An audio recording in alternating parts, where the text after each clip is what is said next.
Porroi i Lushnjës po pastrohet nga bashkia nëpërmjet ndërmarrjes së pasurisë publike.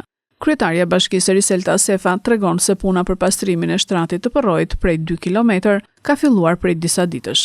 Po pastrohet me ekskavator pjesa fundore e tij dhe po hiqen inertet dhe mbeturinat e tjera të hedhura nga qytetarët dhe bizneset. Gjithashtu punëtorët e bashkisë po pastrojnë porroin nga bimësia e dendur që rritej në shtratin dhe në anët e tij. Pas këtij aksioni pastrimi, do të vendoset një grup punëtorësh që do të merren çdo ditë me mirëmbajtjen e porroit që kalon mes përmes qytetit, tha Sefa. Bashkia nëpërmjet ndërmarrjes së pasurisë publike me mjetet që disponon, por patjetër dhe me forcën punëtore, ka filluar prej disa ditësh pastrimin e gjithë shtratit të territorit të porroit për rreth 2 kilometër, ku është parashikuar pastrimi i pjesës fundore të saj me mjetet ekskavator dhe bobcat, por patjetër dhe prerja e barrave të këqij me punëtorinë.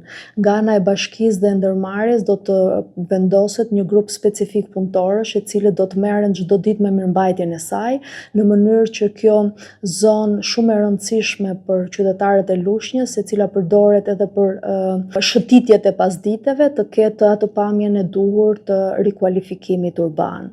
Në porrua derdhen edhe ujërat e zeza të banesave anës tij, me anë të tubave siç i shikoni edhe në pamje, duke rrezikuar shëndetjen e tyre e të qytetarëve lushnjar dhe duke ndotur mjedisin.